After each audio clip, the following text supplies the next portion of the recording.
ٹھیک کہتی ہو ماسی، میں نے اس طرح کے ایک دو واقعات کے متعلق پہلے بھی سنا ہے۔ پار والے محلے میں رہنے والی میری بہن کے پڑوس میں بھی بالکل ایسا ہی ایک واقعہ ہو چکا ہے۔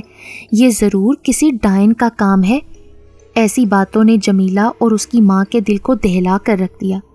محلے والے جو تسلی تشفی دینے آئے تھے ان کو مزید دہشت میں مبتلا کر کر چلے گئے۔ بات یہیں پر ختم نہیں ہوئی، کیونکہ پھر تو ہر روز پاس پڑوس کے گاؤں سے ایسے ہی واقعات کی اطلاعات آنے لگیں۔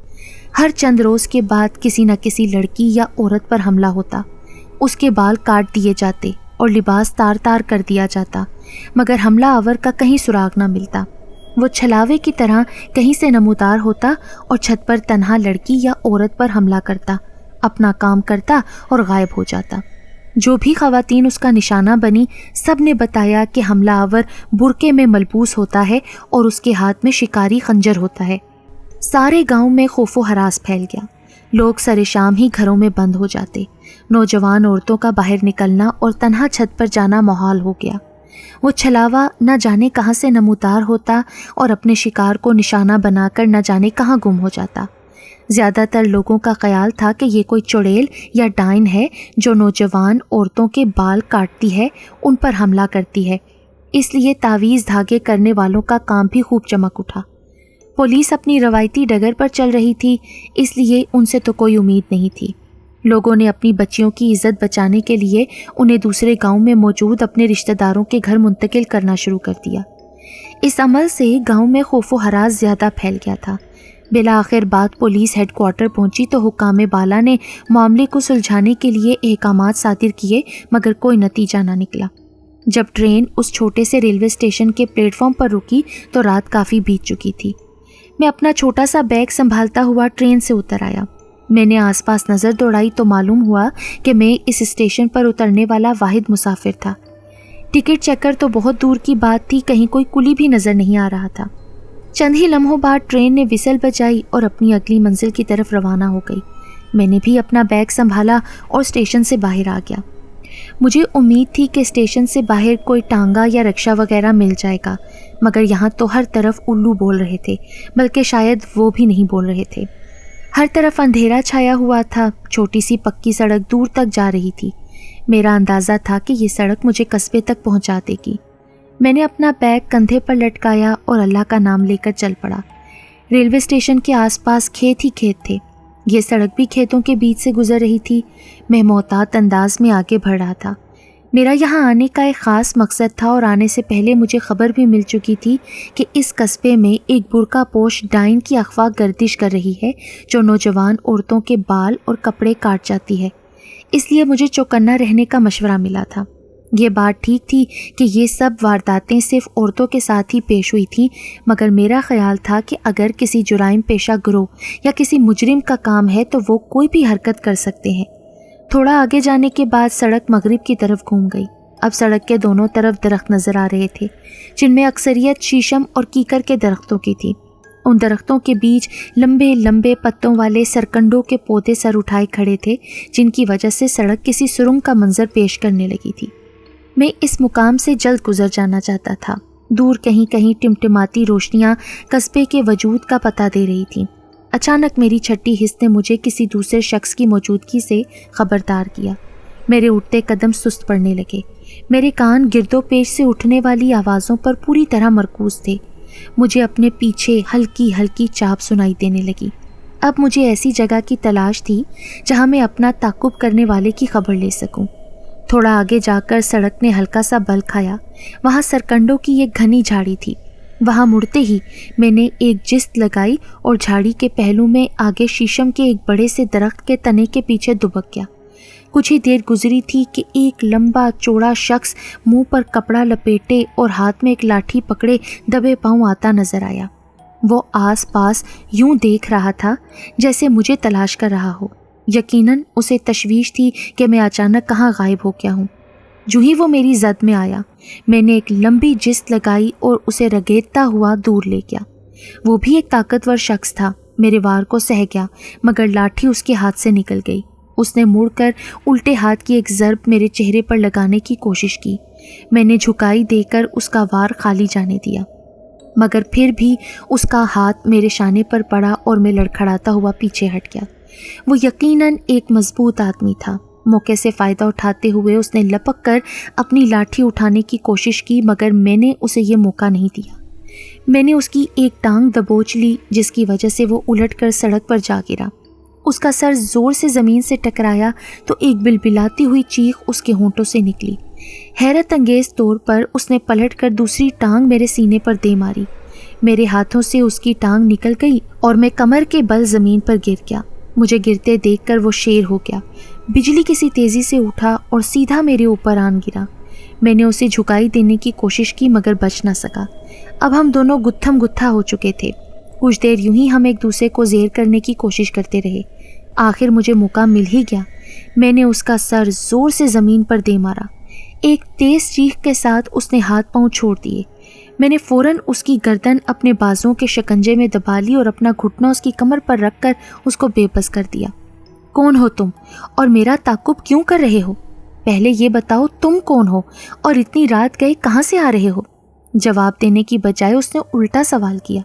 یہ تو میں تمہیں اب پولیس اسٹیشن لے جا کر ہی بتاؤں گا۔ میں نے اپنا شکنجہ مزید کستے ہوئے جواب دیا۔ میری بات سن کر اس کا لہجہ بدل گیا اور وہ کہنے لگا، اگر تم مجھے پولیس اسٹیشن لے جانا چاہتے ہو تو پھر جان لو کہ میں یہاں کا SHO ساندل خان ہوں۔ اس کی بات سنتے ہی میری گرفت نرم پڑ گئی۔ اس بات کا کیا ثبوت ہے؟ میں نے شک بھرے لہجے میں کہا۔ میری اوپر والی جیب میں میرا پولیس کارڈ ہے، اس نے درد سے کراتے ہوئے جواب دیا۔ میں نے فوراً ایک ہاتھ سے اس کی جیب ٹٹولی تو واقعی وہاں ایک کارڈ موجود تھا، جسے میں نے قدرے روشنی کی طرف کر کے دیکھا تو پہچان گیا کہ واقعی پولیس کارڈ ہے، کیونکہ میرا بھی سارا دن انہی کارڈوں سے واسطہ پڑتا رہتا تھا۔ میں نے اپنی گرفت ڈھیلی کی تو اس نے مچل کر اپنی گردن چھڑا لی اور سیدھا ہو کر بیٹھ گیا اور پوچھنے لگا، اب تم بتاؤ تم کون ہو اور اتنی رات گئے اکیلے یہاں اس ویرانے میں کیا کر رہے ہو؟ میں اپنی جگہ سے اٹھ کھڑا ہوا، اپنے کپڑے درست کیے، بالوں پر ہاتھ پھیرا، انہیں اپنی جگہ جمایا، بیگ اٹھا کر کندھے پر رکھا اور پھر اپنی جیب سے ویسا ہی کارڈ نکال کر ساندل خان کے سامنے لہرایا۔ انسپیکٹر ضمیر، اسپیشل سروس، کرائم برانچ۔ میرے کارڈ پر نظر پڑتے ہی وہ اچھل کر سیدھا کھڑا ہوا اور اضطراری حالت میں مجھے سیلیوٹ کرتے ہوئے کہنے لگا، سر اس علاقے میں ایک مجرم پھر رہا ہے جو عورتوں کے بال اور کپڑے کاٹ جاتا ہے۔ لوگ کہتے ہیں وہ کوئی ڈائن ہے، مگر میں سمجھتا ہوں یہ کوئی مجرم ہے، اس لیے میں اس علاقے میں گشت کر رہا تھا تاکہ مشکوک لوگوں پر نظر رکھ سکوں۔ جانتا ہوں اور اسی معاملے کو حل کرنے کے لیے مجھے یہاں بھیجا گیا ہے۔ میں نے اس کی طرف گہری نظروں سے دیکھتے ہوئے کہا، اب میرے ساتھ چلو، مجھے تھانے پہنچنا ہے۔ تھانے پہنچتے ہی میں نے روزنامچہ اور دوسری تمام فائلیں منگوا لیں جن میں اس بال کاٹنے والی ڈائن کے متعلق واقعات، شکایات اور دوسری تفصیل درج تھی۔ کچھ سمجھ نہیں آ رہا تھا کہ یہ سب کیا ہے، کون کر رہا ہے، کیوں کر رہا ہے۔ اتنا تو مجھے یقین تھا کہ یہ سب کسی چڑیل کی نہیں بلکہ کسی انسان کی کارروائی ہے، کیونکہ کوئی چڑیل چاقو یا خنجر سے کام نہیں لیتی، جبکہ ان سب واقعات میں کپڑے اور بال خنجر سے کاٹے گئے تھے۔ تھانے کے ساتھ ہی کوارٹر بنے ہوئے تھے، وہیں ایک کمرہ میرے لیے تیار کر دیا گیا۔ میں نہا دھو کر وہاں جا کر سو گیا۔ سوتے ہوئے میرے ذہن میں یہی کیس گھوم رہا تھا۔ صبح جب آنکھ کھلی تو ایک نیا ہی معاملہ میرا انتظار کر رہا تھا۔ جب تھانے پہنچا تو معلوم ہوا کہ رات اس ڈائن نے پھر ایک وار کیا ہے، مگر اس بار اس کا نشانہ کوئی عورت نہیں بلکہ ایک نوجوان لڑکا وقاص تھا۔ وقاص چھت پر اکیلا سو رہا تھا کہ برقع پوش ڈائن نے حملہ کر دیا۔ وہ بال تو نہیں کاٹ سکی مگر اس کے کپڑے کاٹ گئی۔ ان لوگوں نے صبح تھانے میں رپورٹ درج کروائی تھی۔ وقاص خوفزدہ نظر آ رہا تھا اور وہ رپورٹ درج کروانے کے حق میں نہیں تھا، مگر اس کے بزرگ اس پر ضد کر رہے تھے۔ بیانات کے مطابق محلے کے ایک آدمی نے جو اپنے گھر کی کھڑکی سے اتفاقاً باہر جھانک رہا تھا، ایک برقع پوش کو وقاص کے گھر کی چھت پر چڑھتے دیکھا۔ پہلے تو وہ اسے دیکھ کر ڈر گیا، مگر پھر اس نے شور مچانا شروع کر دیا۔ اس کا شور سن کر کافی لوگ اکٹھے ہو گئے اور انہوں نے وقاص کے گھر کا دروازہ کھٹکھٹانا شروع کر دیا۔ جب سارے لوگ چھت پر پہنچے تو وقاص بے ہوش پڑا ہوا ملا۔ اس کا سارا لباس پھٹا ہوا تھا۔ میں نے کئی لوگوں سے سوالات کیے مگر کسی نے بھی اس برقع پوش کو بھاگتے ہوئے نہیں دیکھا تھا، نہ جانے وہ کہاں غائب ہو گیا تھا۔ ساری بات سننے کے بعد میں نے ساندل خان کو ساتھ لیا اور ان لوگوں کے ساتھ وقاص کے گھر پہنچ گیا۔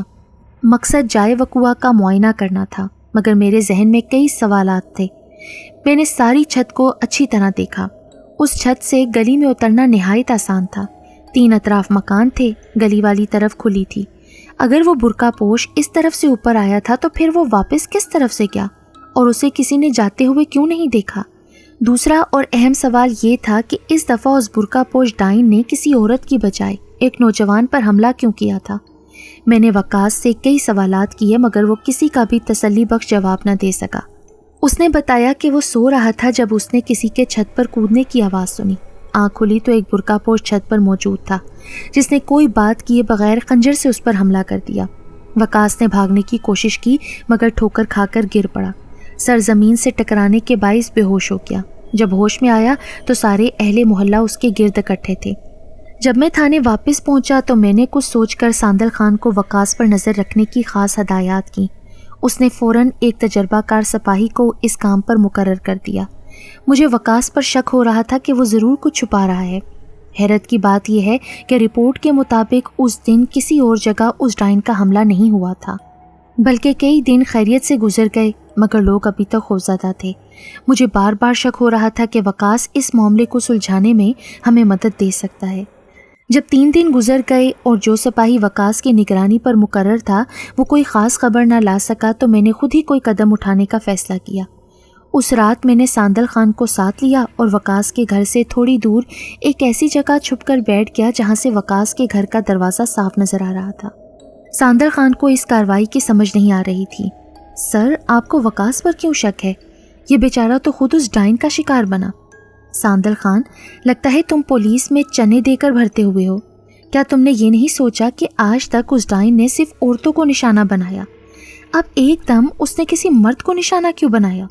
یہ اس کی مرضی ہو سکتی ہے نا سر؟ پھر اس سے پہلے کہ میں مزید کوئی بات کرتا مجھے وقاص کی گلی کے آخری سرے پر ایک سایہ سا لہراتا نظر آیا۔ میں نے انگلی کے اشارے سے ساندل خان کو خاموش رہنے کا اشارہ کیا اور اسے سائے کی طرف متوجہ کیا۔ سائے کو دیکھتے ہی اس کی پولیس والی ساری حسیات بیدار ہو گئیں۔ وہ چوکنا نظر آنے لگا۔ وہ سایہ تھوڑی دور ایک بگلی گلی میں مڑ گیا۔ میں محتاط انداز میں اٹھا اور دبے پاؤں سائے کا تعاقب کرنے لگا۔ ساندل خان میرے پیچھے تھا۔ گلی میں داخل ہوتے ہی دیکھا کہ وہ کوئی برقع پوش خاتون تھی جو ایک طرف جا رہی تھی۔ اسے دیکھتے ہی ساندل خان ایک لمحے کے لیے ٹھٹکا، پھر میرے کندھے پر ہاتھ رکھتے ہوئے بولا، یہ کوئی انسان ہے یا ڈائن؟ آج میرے ہاتھ سے بچے گی نہیں۔ میں نے ساندل خان کی طرف ستائشی نظروں سے دیکھا اور پھر آگے بڑھنے لگا۔ تھوڑا آگے جا کر وہ برقع پوش ایک اور گلی میں مڑ گئی۔ میرے قدم تیزی سے اٹھنے لگے۔ ساندل خان نے قریب ہوتے ہوئے میرے کان میں سرگوشی کی، سر، میں اس علاقے سے اچھی طرح واقف ہوں، آپ اس کا پیچھا جاری رکھیں، میں ساتھ والی گلی میں سے ہو کر اسے آگے سے جا کر پکڑنے کی کوشش کرتا ہوں۔ میں نے کوئی جواب دینے کی بجائے اسبات میں سر ہلا دیا۔ ساندل خان فوراً ہی ایک چھوٹی سی گلی میں گھس گیا۔ میں محتاط ہو کر اس برقع پوش کے پیچھے چلتا رہا۔ وہ محتاط انداز میں آگے بڑھ رہی تھی۔ اب ہم ایک کھلے علاقے میں پہنچ چکے تھے جہاں گھر تھوڑی دور دور بنے ہوئے تھے۔ ایک گھر کے پچھواڑے میں وہ برقع پوش رک گئی، ایک نظر ادھر ادھر دیکھا، پھر حیرت انگیز طور پر بندر کی سی پھرتی سے مکان کی دیوار پر چڑھنا شروع ہو گئی۔ اسے دیوار پر چڑھتے دیکھ کر میں اپنا ریوالور نکال کر تیزی سے اس کی طرف بھاگا اور ساتھ ہی للکارا، رک جاؤ ورنہ گولی مار دوں گا۔ میری آواز سنتے ہی اس برقع پوش کی رفتار اور تیز ہو گئی۔ اس سے پہلے کہ میں کچھ کرتا، ایک طرف سے ساندل خان نمودار ہوا اور اس نے ایک پتھر گھما کر برقع پوش کو دے مارا جو سیدھا اس کی ٹانگ پر جا کر لگا۔ اسی وقت میں نے بھی ایک فائر کر دیا۔ گولی کی آواز اور شور شرابہ سنتے ہی لوگ اپنے اپنے گھروں سے جھانکنے لگے، کچھ تو باہر بھی نکل آئے۔ دوسری طرف وہ برقع پوش پتھر لگنے اور پھر فائر لگنے کی وجہ سے سیدھی زمین پر آن گری۔ میں نے لپک کر اسے دبوچ لیا۔ ساندل خان بھی میری مدد کر رہا تھا۔ وہ مضبوط آدمی تھا، اس کی گرفت بھی سخت تھی مگر برقع پوش بھی سخت جان تھی۔ نہ جانے اسے قابو کرنے میں ہمیں کیوں دقت ہو رہی تھی۔ ساندل خان نے اس کی گدی پر ایک زور کا ہاتھ مارا تو برقع پوش بے جان ہو کر زمین پر گر گئی۔ شاید وہ بے ہوش ہو چکی تھی۔ لوگوں کا ایک ہجوم ہمارے پاس اکٹھا ہو چکا تھا مگر وہ سخت خوفزدہ نظر آ رہے تھے، اس لیے کوئی بھی قریب آنے کی جرت نہیں کر رہا تھا۔ برقع پوش کے بے ہوش ہوتے ہی ساندل خان نے اس کے چہرے کے نقاب کھینچ ڈالا۔ اس کا چہرہ دیکھتے ہی پورا ہجوم چیخ اٹھا۔ ان کے چہرے پر خوف ہی خوف تھا۔ وہ جو کچھ دیکھ رہے تھے اس پر ان کو یقین نہیں آ رہا تھا، مگر مجھے پورا یقین تھا۔ میرا شک بالآخر درست ثابت ہوا تھا۔ نقاب کے پیچھے وہی نوجوان وقاص تھا جس پر چند دن پہلے حملہ ہوا تھا اور مجھے جس پر شک تھا۔ میں نے ایک گہری مسکراہٹ کے ساتھ ساندل خان کی طرف دیکھا تو وہ ایک کھسیانی سی مسکراہٹ کے ساتھ بولا، آپ درست تھے جناب، تو پھر تھانے فون کرو، جوانوں کو بلاؤ اور پریس کو بھی خبر دو۔ میں نے ہاتھ جھاڑ کر اٹھتے ہوئے اسے ہدایات دیں۔ آخر کار ڈائن کا معمہ اپنے انجام کو پہنچ گیا تھا۔ لوگ حیران تھے کہ جسے وہ ڈائن یا چڑیل کا کمال سمجھتے تھے وہ سب ایک انسان کا کام تھا۔ پہلے تو وقاص نے کچھ بھی قبول نہ کیا، مگر جب ساندل خان نے اسے ایک آدھ گھنٹہ ڈرائنگ روم کی سیر کروائی تو وہ طوطے کی طرح سب کچھ بولنے لگا۔ اس نے بتایا کہ وہ جس لڑکی یا عورت سے دوستی نہیں کر سکتا تھا اس کے ساتھ ڈائن والا کھیل کھیلتا تھا۔ اس کام کا آغاز اس نے جمیلہ والے کیس سے کیا تھا۔